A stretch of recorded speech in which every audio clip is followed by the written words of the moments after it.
Na tukielekea katika kaunti 003 huko Kilifi, huzuni imetanda katika kijiji cha Mwezang'ombe, kaunti hiyo ya Kilifi, baada ya mwili wa msichana wa miaka 7 kupatikana siku 2 baada ya kuripotiwa kutoweka alipokuwa akicheza nje ya nyumba yao. Kwa mujibu wa uchunguzi wa awali, mtoto huyo alibakwa kabla ya kuuawa, tukio ambalo limezua ghadhabu na majonzi miongoni mwa wakazi. Familia ya marehemu sasa inadai haki itendeke, huku ikitaka serikali na vyombo vya usalama kuwakamata na kuwafikisha wahusika mbele ya sheria. Tukampata amekuwa hapo, amenyeshewa usiku mzima, amenyeshewa the whole night.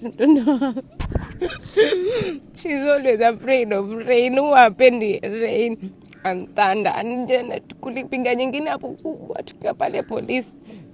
Kama sistangu hii tanda yote kesi bado ako nini, ako kwa watu, kwani amshua hawezi lala peke yake bila nini, anafaa kuwa amerudi nyumbani saa hizi.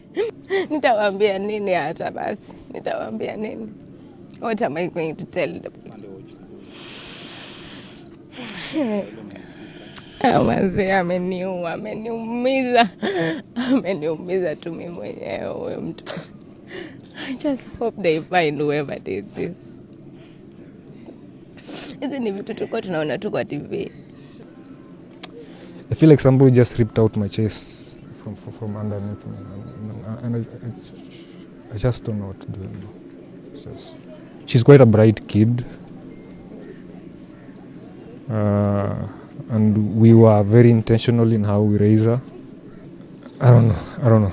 Whoever did this, I don't know. I don't know what to say. I have nothing to say. 99.9 Ruben FM.